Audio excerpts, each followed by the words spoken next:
मैंने कल भी कहा कि चाणक्य और आर्यभट्ट, विक्रमशिला और नालंदा की ज्ञान की भूमि बिहार, उसको चाल चरित्र चेहरा की बात करने वाली बीजेपी का पहला सौगात है, जहां कि मुख्यमंत्री के बारे में ये नहीं पता है कि वो कितनी पढ़ाई उन्होंने की है, जिसके बारे में ये नहीं पता है कि उनका चाल चरित्र चेहरा पर जो पहले दाग जो लगा हुआ है उस पर उन्होंने कोई सफाई, कोई टिप्पणी नहीं दी है।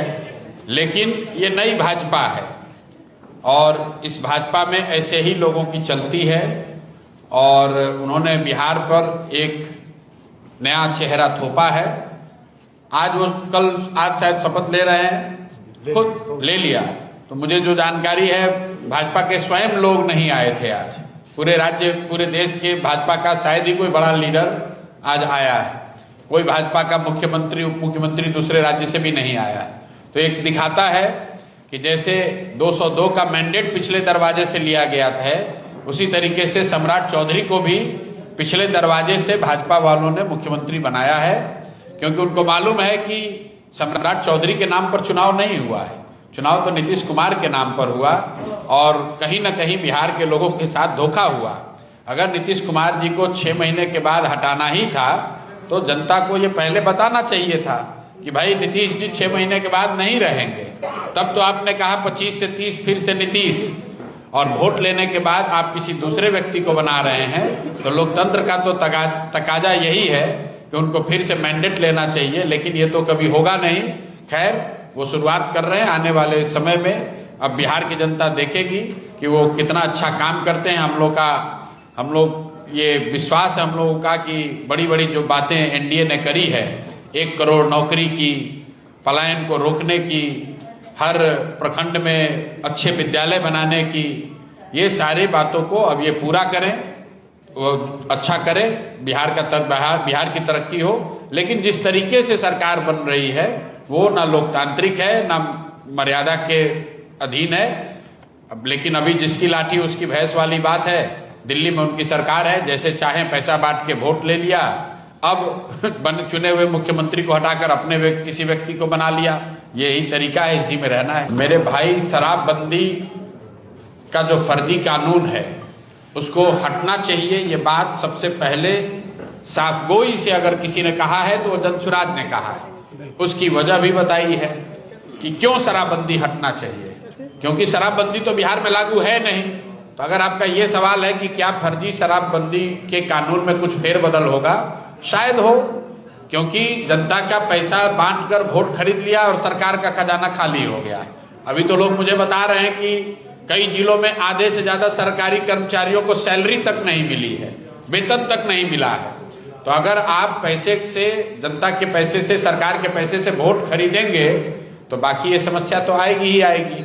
अब सरकार पैसा जुगाड़ने के लिए चाहे जमीन का टैक्स बढ़ाए या बिजली का बिल बढ़ाए या शराबबंदी को पिछले दरवाजे से लाए, ये पिछले दरवाजे से बनी हुई सरकार है और जो भी निर्णय लेंगे पिछले दरवाजे से ही लेंगे। आप देखिएगा, ये सरकार जो चलेगी वो दिल्ली से चलेगी। ये सामने मुखौटा है। पहली बार अब बिहार में वो सरकार चलेगी जिसकी प्राथमिकता गुजरात का विकास होगा, जिसकी प्राथमिकता ये होगी कि गुजरात के फैक्ट्री के मालिकों की आमदनी कम न हो। 10-12 हजार रुपए में मजदूरी करने के लिए लाखों बच्चे बिहार से गुजरात जाते रहे। उसकी प्राथमिकता ये नहीं होगी कि बिहार में फैक्ट्री लगे। अगर लग जाए तो आप मुझे घेर कर हमसे सवाल पूछ लीजिएगा।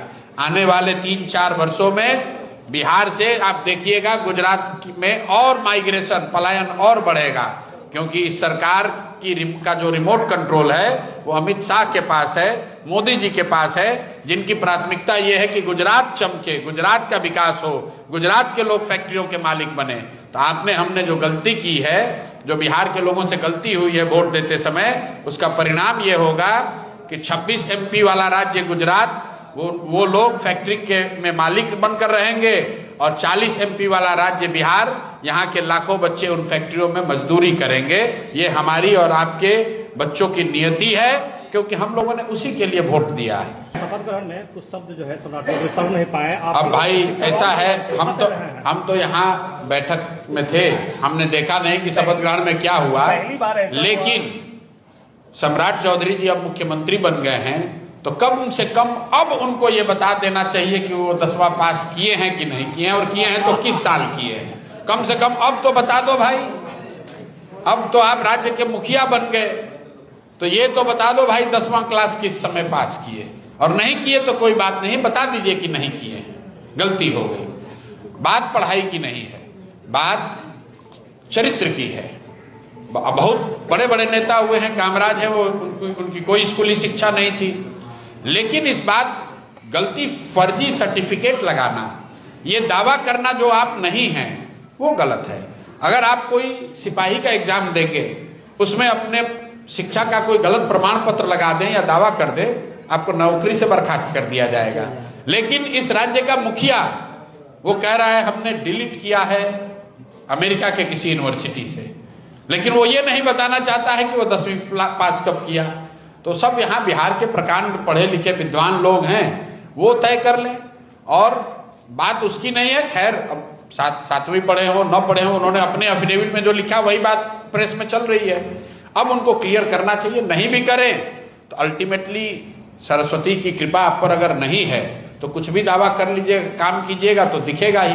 तो आप खुद ही बता रहे हैं कि शपथ ले रहे थे तो नहीं पढ़ पाए, अब हम जानते नहीं है पढ़ पाए या नहीं, लेकिन मुख्यमंत्री के तौर पर जब कार्य को संपादित करेंगे तो लोग को समझ में आएगा कि कितनी विद्वता कितनी समझदारी उनकी है, वो दिखेगा। अब तो उनको जिम्मेवारी मिली गई है राज्य की।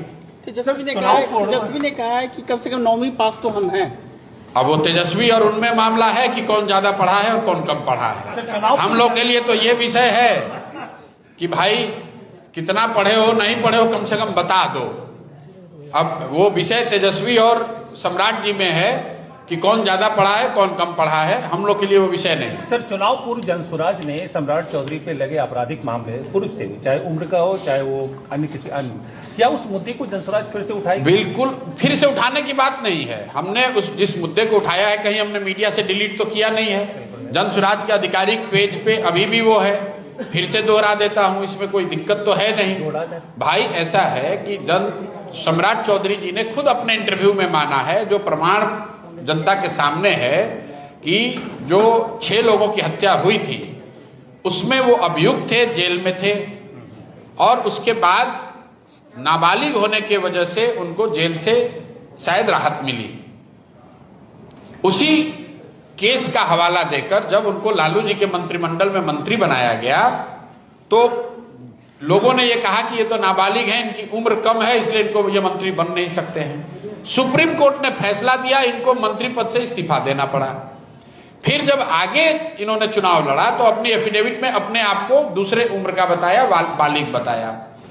अगर आज जिस एफिडेविट पे विधायक वो हैं उसके हिसाब से अगर आप जोड़ेंगे और आज के एफिडेविट में जो उन्होंने अपना उम्र बताया है, क्योंकि सम्राट जी खुद ही कहते हैं कि हमारा एफिडेविट देख लीजिए, तो उनके एफिडेविट में जो उम्र लिखा हुआ है उसके मुताबिक जब ये हत्या हुई, जब वो हत्या के अभियुक्त बने तब वो 26 साल के थे। अब उसी एफिडेविट के अनुसार उन्होंने जब कानूनी राहत ली तो उन्होंने कहा कि मैं 15 साल का हूं। और ये बात सिर्फ मैंने नहीं कही है, जनता दल में उनके सहयोगी जो है, अब उनके official spokes person Neeraj ji का बयान है, देख लीजिए, उन्होंने भी कहा है। तेजस्वी यादव ने, आरजेडी के लोगों ने भी कहा है, उनकी डिग्री पर और उन पर हत्या के अभियुक्त होने की जो बात है ये सार्वजनिक है, कोई छुपी हुई बात नहीं, हमने कोई रेवोल्यूशन नहीं किया था। लेकिन इसके बावजूद भाजपा के जो लोग हैं, जो भाजपा का शीर्ष नेतृत्व है, अगर पूरे भाजपा में, जदयू में, पूरे बिहार में उनको सबसे काबिल, सबसे बेहतर चाल चरित्र चेहरा के यही व्यक्ति मिले हैं, तो सम्राट चौधरी से ज्यादा कहीं ना कहीं ये मोदी जी और अमित शाह जी के चाल चरित्र चेहरा को दिखाता है। हम तो आपको ये कह रहे हैं कि उनके चाल चरित्र चेहरा को दिखाता है कि पूरे बिहार में भाजपा में भी उनको सबसे बेहतर चाल चरित्र चेहरा के, सबसे अनुभवी, सबसे समझदार, सबसे कर्मठ, सबसे ईमानदार व्यक्ति वही मिले हैं जो 2018 में राजद से निकल कर आए हैं, जिन पर हत्या का आरोप है, जो कितना पढ़े हैं या नहीं पढ़े उनके डिग्री का आज तक पता ही नहीं है। और इसी बात को अगर भाजपा बेहतर मानती है तो ये भाजपा को जो लोग वोट देते हैं, जो भाजपा के झंडे के तहत राजनीति करते हैं, जो भाजपा के नाम पर वोट दिलवाते हैं और जो मोदी भक्त बनकर पूरे बिहार में, देश में हल्ला मचा रहे हैं, जवाब उनको देना चाहिए कि ये आपके मोदी जी की चॉइस है, ये मोदी जी की पसंद है। बिहार को सुधारने के लिए मोदी जी ने कितना बढ़िया चेहरा चुना है, ये भाजपा के लोगों को देखने और समझने की जरूरत है। हम लोग तो पहले भी विरोध में थे, आज भी विरोध में हैं।